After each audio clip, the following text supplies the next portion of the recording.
Now, it's been a year since the Infected Blood Inquiry published its compensation recommendations, offering hope to the victims and bereaved families of the biggest medical treatment disaster in British history.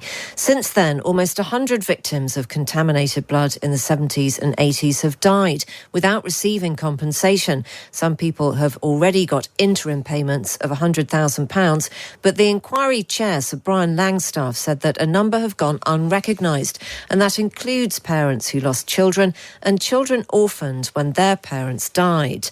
Now, the government says it would be inappropriate to consider final compensation payments ahead of the inquiry's full report, which is published on the 20th of May. The director of Factor 8 is Jason Evans, and he told me earlier what he makes of that. I think that response doesn't make much sense in the context of, if we're talking about interim payments in respect of unrecognised deaths, those are not final, they are interim.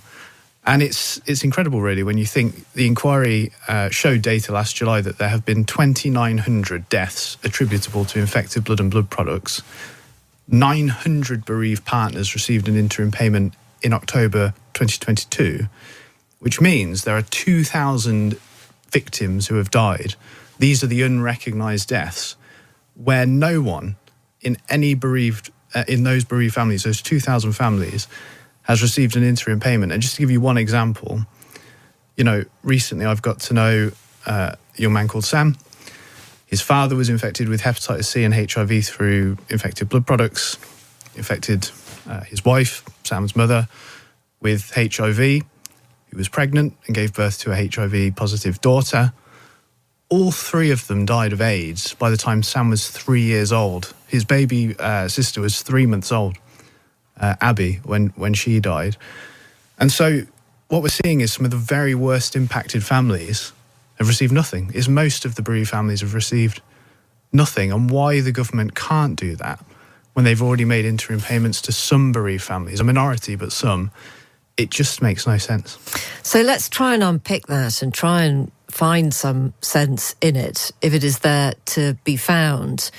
Is it to protect the government in some way from financial payouts? Is it because they believe they shouldn't have made previous interim payouts? I mean, what could any logical defence of this be?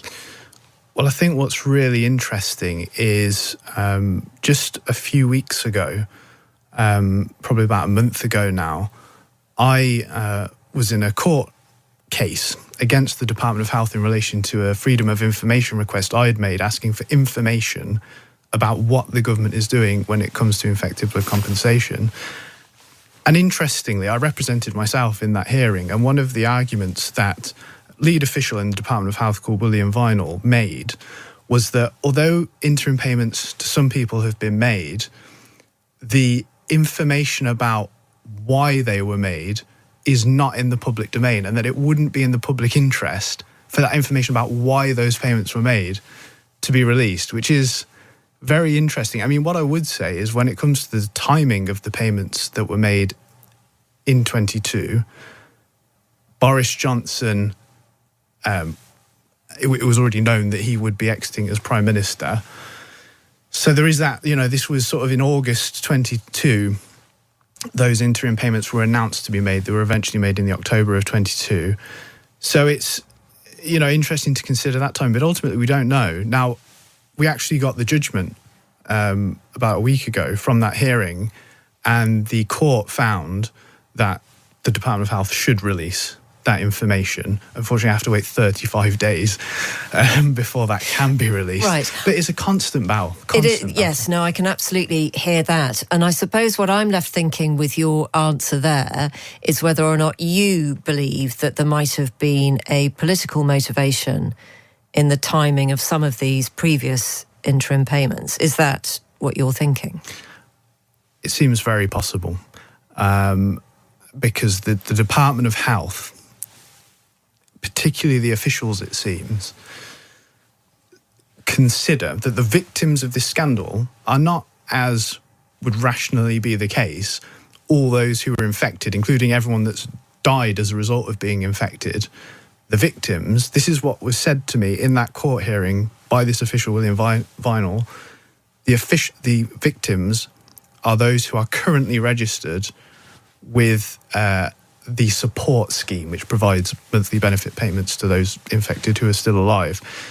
So that's the mentality of the government we're dealing with. The victims are those currently registered with this support scheme. So if you died a horrific death in the 90s or the 2000s or whenever, and you weren't in a relationship when you died, your family get nothing.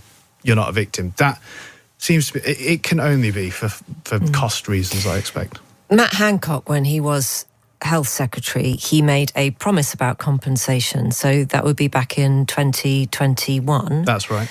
Is there any further accountability or pressure of accountability that can be placed on that promise?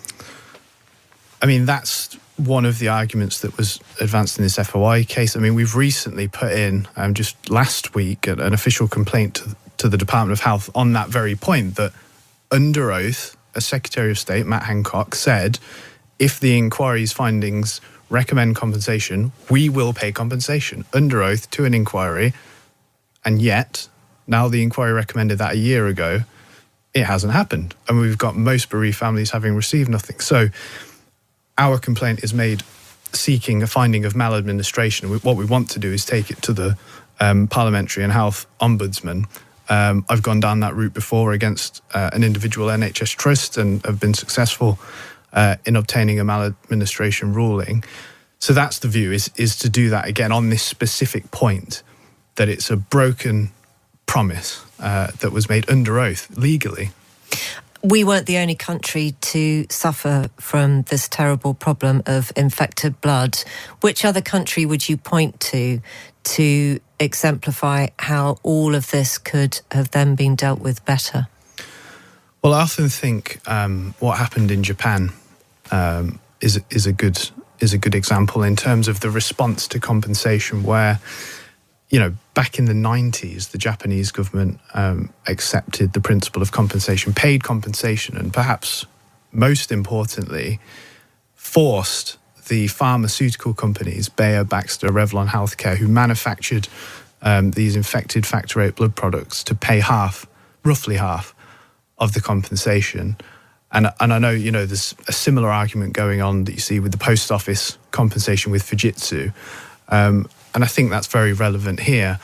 And the question I often ask myself is, do we have a government that would be strong enough to send, a huge company like Bayer and say, actually, you sold us bottles of HIV and there's a price to be paid for that because you killed thousands of our citizens. Sounds very striking, but it's true. It's absolutely true. And I don't know whether that will happen. One thing I do know is that should never delay compensation. I think that should be a clawback from the companies rather than waiting for the government to argue that out. That is Jason Evans. So the inquiry finally reports and publishes the findings on May the 20th.